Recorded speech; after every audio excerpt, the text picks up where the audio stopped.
Bapak Ibu yang dimuliakan Allah Subhanahu wa taala, dalam satu hadis yang sahih yang melalui jalur riwayatan Anas bin Malik radhiyallahu an, sahabat Nabi yang mulia, baginda Nabi mengatakan, ya'ti ala nas zamanun al-qabidu ala dinihi kal-qabidu ala jamri. Atau dalam redaksi yang lain, ya'ti ala nas zamanun as-sabiru fihim ala dinihi kal-qabidu ala jamri. Akan datang kepada manusia suatu zaman di mana mereka ketika ingin memegang teguh agamanya bagaikan menggenggam bara api, menggambarkan betapa beratnya, betapa sulitnya untuk memegang teguh agama ini dengan benar. Tampaknya zaman ini ada di zaman kita, karena ketika masa-masa kenabian, masa-masa para sahabat, masa tabi'in dan masa-masa tabi'ut tabi'in, mereka masih dekat dengan zaman kenabian, sehingga para sahabat masih bisa melihat langsung nabinya. Ya, para tabi'in pun juga tidak terlalu jauh. Ya, mereka bertemu dengan cucu dan cicit para sahabat. Ya, tabi'ut tabi'in pun demikian. Maka baginda Nabi mengatakan mereka adalah orang-orang yang disebut sebagai khairun nas. Ya, khairun nasi qarni. Sebaik-baik generasi adalah generasiku. Tsummal ladina yalunahum. Kemudian generasi sesudahnya lagi. Ya, jadi setelah generasi sahabat, yaitu generasi tabi'in. Tsummal ladina yalunahum. Kemudian generasi sesudahnya lagi, yaitu generasi tabi'ut tabi'in. Ini adalah generasi yang disebut oleh baginda Nabi sebagai generasi terbaik, ya, generasi emas dalam sejarah kehidupan umat Islam. Maka bagaimana kita memahami agama ini, itu harus sesuai dengan pemahaman mereka. Ya, bagaimana kita memahami Islam ini harus sesuai dengan pemahaman para sahabat, para tabi'in dan para tabi'ut tabi'in. Karena mereka itulah yang disebut oleh baginda Nabi sebagai generasi terbaik, ya, sebaik-baik manusia. Maka oleh sebab itu periwayatan hadis itu berhenti di era tabi'ut tabi'in. Tidak ada lagi periwayatan hadis setelah era tabi'ut tabi'in. Nah, lalu bagaimana dengan zaman kita ini? Zaman kita ini adalah satu era di mana kita sulit untuk memegang teguh agama ini, karena yang ada di hadapan kita bukanlah peradaban Islam. Yang ada di hadapan kita ini adalah peradaban yang dibangun justru oleh musuh-musuh Islam. Ya, kita melihat bahwa dalam berbagai persoalan, ya, tidak sama sekali menggambarkan nilai-nilai Islam. Ya, berislam yang benar itu adalah sebagaimana yang diperintahkan oleh Allah Subhanahu wa taala, ya ayyuhalladzina amanu udkhulu fis silmi kafah. Ya. Berislam dengan benar itu adalah berislam secara utuh, ya, secara kafah. Dalam bahasa Jawa kemudian para ulama masa lalu ini mengadopsi kata kafah ini menjadi kabeh. Ya, jadi berislam secara benar itu harus seluruhnya, harus kabeh, harus kafatan. Ya. Tidak ada ajaran-ajaran Islam yang boleh ditolak dalam seluruh persoalan. Ya, kalau kita melihat Islam itu kan terdiri dari berbagai aspek. Ada aspek akidah, ada aspek ibadah, ada aspek syariat yang terkait dengan persoalan-persoalan muamalah. Ya, kemudian ada persoalan akhlak, ya, terkait dengan adab dan seterusnya. Dalam persoalan akidah misalnya, tidak boleh ada satu aspek akidah pun yang ditolak. Ya, karena ketika menolak satu aspek akidah, maka orang itu sebenarnya sudah keluar dari Islam. Ya. Secara ringkas dalam satu hadis yang diriwayatkan oleh muttafaqun alaih, Imam Bukhari dan Imam Muslim, yang diceritakan tentang bagaimana dialog antara malaikat Jibril dengan baginda Nabi besar Muhammad SAW. Ketika malaikat Jibril meminta kepada Nabi Muhammad untuk menjelaskan tentang apa itu iman.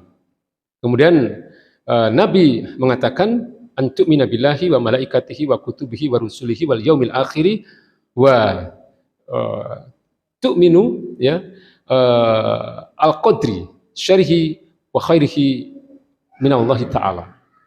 Ya. Iman itu adalah engkau beriman kepada Allah Subhanahu wa taala, kemudian engkau beriman kepada para malaikatnya, engkau beriman kepada para rasulnya, kemudian engkau beriman kepada kitab-kitabnya, kemudian engkau beriman kepada hari akhir, kemudian yang terakhir dikatakan oleh baginda Nabi, antu'mina bil qadri syarihi wa khairihi minallahi ta'ala. Ya, kemudian mengimani takdir, ya, ketentuan dari Allah Subhanahu wa taala yang harus kita imani bahwa baik buruknya itu adalah dari Allah Subhanahu wa taala. Ini prinsip keimanan yang paling dasar. Ya, anak-anak itu mungkin mereka boleh kalau mereka hanya menghafal saja karena memang mereka belum mempunyai daya pikir untuk menalar sesuatu. Maka dari kecil mereka diberikan hafalan ini, rukun iman ada 6.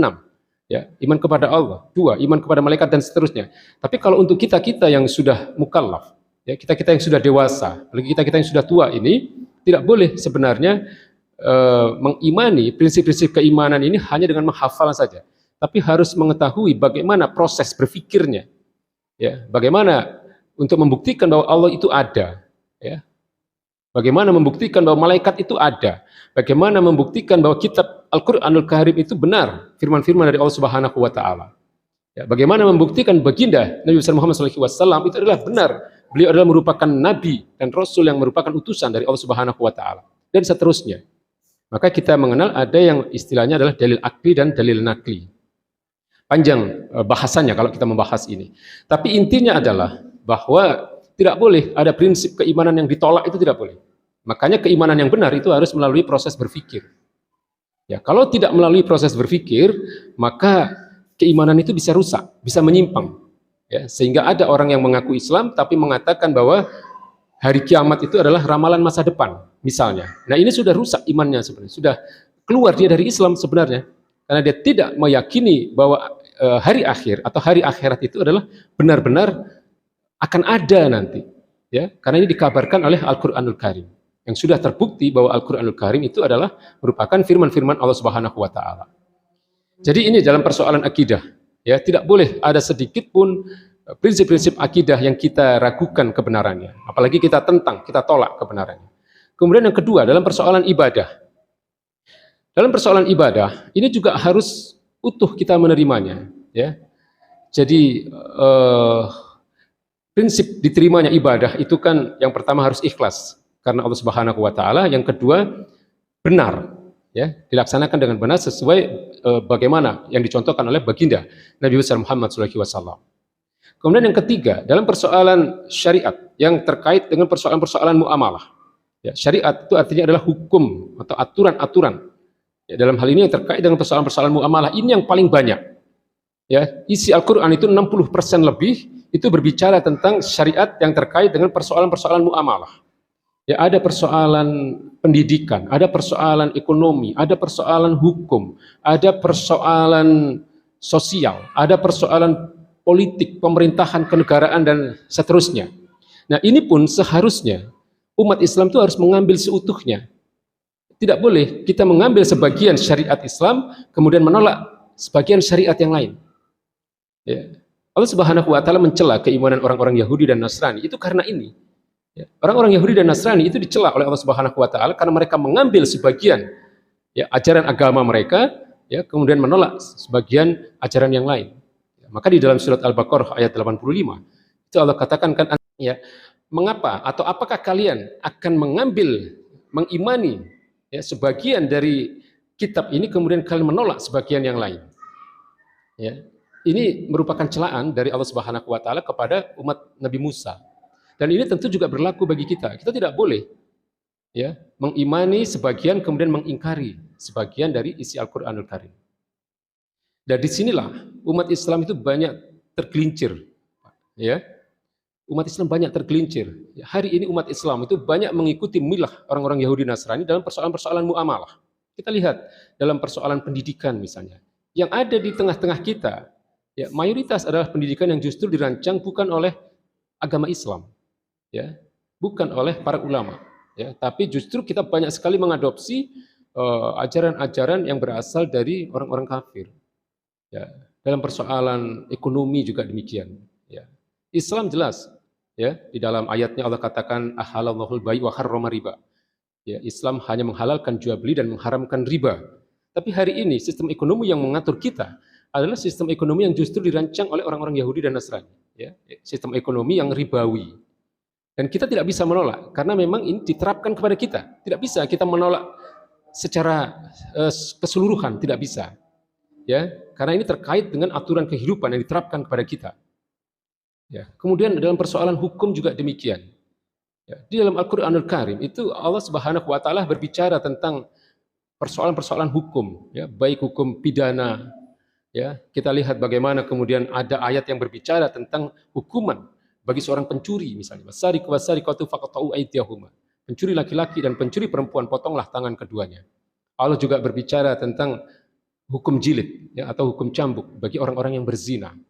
Ya, Allah juga berbicara tentang kisos. Ya, bahkan ayatnya sama persis bunyinya dengan ayat yang berbicara tentang puasa. Ya ayyuhalladzina amanu kutiba alaikumul kisos. Tapi ini semua, ya, hanya berupa lembaran-lembaran Quran yang tidak diterapkan oleh umat Islam saat ini. Ini tantangan bagi kita, ya, karena ayat-ayat seperti ini, ya, yang pada umumnya diawali dengan kalimat ya ayyuhalladzina amanu, ini adalah ayat-ayat yang seharusnya diterapkan oleh umat Islam. Ayat-ayat ini tidak dinasakh, nasakh itu tidak dihapus. Jadi dalam pelajaran usul fikih itu ada ayat-ayat yang dinasakh, ya, ayat-ayat yang kandungan hukumnya sudah tidak berlaku karena telah turun ayat-ayat yang lain yang menghapus kandungan hukum ayat tersebut. Ya, ini ada. Tapi ayat-ayat yang diawali dengan kata atau kalimat ya ayyuhalladzina amanu itu tidak ada yang dinasakh. Ini merupakan perintah untuk dikerjakan oleh umat Islam. Nah, ini terkait dengan persoalan syariat yang terkait dengan persoalan muamalah, ya, hubungan antar manusia. Ya, bukan kita yang wajib melaksanakan, tapi orang-orang yang memiliki amanah kekuasaan. Ya, kemudian banyaklah persoalan-persoalan. Bahkan dalam sistem kenegaraan pun seharusnya umat Islam itu mengambil apa yang dicontohkan oleh baginda Nabi besar Muhammad SAW. Di dalam surat Al-Hasyr ayat 7, Allah katakan wa ma atakumur rasulu fakhuduhu wa manahakum anhu fantahu. Apapun yang diberikan oleh Rasul ambillah, dan apapun yang beliau larang tinggalkanlah. Ya, jadi berislam secara benar itu adalah mengandung konsekuensi mengambil seluruh isi ajaran Islam, ya, mengambil secara utuh ajaran Islam dan menolak ajaran-ajaran yang berasal dari luar Islam. Ya, itu konsekuensi keislaman kita, harusnya seperti itu. Ya. Kemudian yang terakhir adalah persoalan adab, ya, persoalan akhlak. Ini juga dicontohkan oleh baginda Nabi. Ya, dan adab ini sesuatu yang sangat penting. Ya, maka kalau kita lihat hari ini betapa anak-anak kita, ya, generasi-generasi penerus umat Islam ini mereka tidak mempunyai akhlak yang baik, tidak mempunyai adab yang baik karena sistem pendidikannya ini yang harus dikoreksi. Sistem pendidikan ini yang tidak benar. Ya. Para ulama, ya, ulama-ulama besar itu sebelum mereka belajar agama, mereka belajar adab dulu.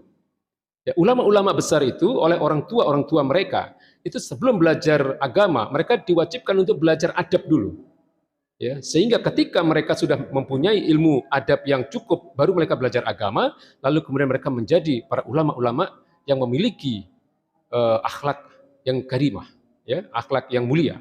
Imam Syafi'i itu 20 tahun beliau belajar kepada Imam Malik, ya, beliau berguru kepada Imam Malik. 18 tahunnya beliau belajar adab. Ya, 2 tahunnya baru beliau belajar ilmu agama dari Imam Malik. Beliau mengatakan, kalau aku belajar adab dari seorang guru yang mulia seperti Imam Malik, aku tidak bisa mengambil dari orang lain. Ya, untuk belajar adab, mempelajari adab seorang guru yang mulia seperti Imam Malik, aku harus mengambil dari orangnya langsung, dari beliau secara langsung. Tapi kalau untuk mengambil ilmu agamanya, aku bisa belajar dari orang lain. Maka oleh sebab itu Imam Syafi'i sebagai murid dari Imam Malik, ya, beliau 18 tahun belajar adab, 2 tahunnya baru belajar ilmu agama. Nah, inilah yang ingin saya sampaikan pada malam hari ini, bahwa berislam secara benar itu adalah mengambil seluruh ajaran Islam, ya, baik dalam persoalan akidah, baik dalam persoalan ibadah, baik dalam persoalan syariat atau hukum-hukum yang terkait dengan persoalan muamalah, ya, lalu juga dalam persoalan-persoalan adab dan akhlak. Inilah baru dikatakan seorang muslim itu menjadi seorang muslim yang kafah, ya, seorang muslim yang utuh, ya, tidak ada ajaran Islam yang ditolak dan tidak menerima juga ajaran berasal dari agama lain. Ya, kalau ada orang mengatakan semua agama sama, itu menyesatkan. Ya, tidak boleh kita mengakui kebenaran agama lain, itu tidak boleh. Ya, toleransi itu kan asal bisa berhubungan baik saja dengan mereka, tapi membenarkan agama mereka ini bisa melunturkan keislaman seseorang. Ya, saya kira itu yang bisa saya sampaikan pada malam hari ini. Semoga bisa menjadi bahan renungan bagi kita semua.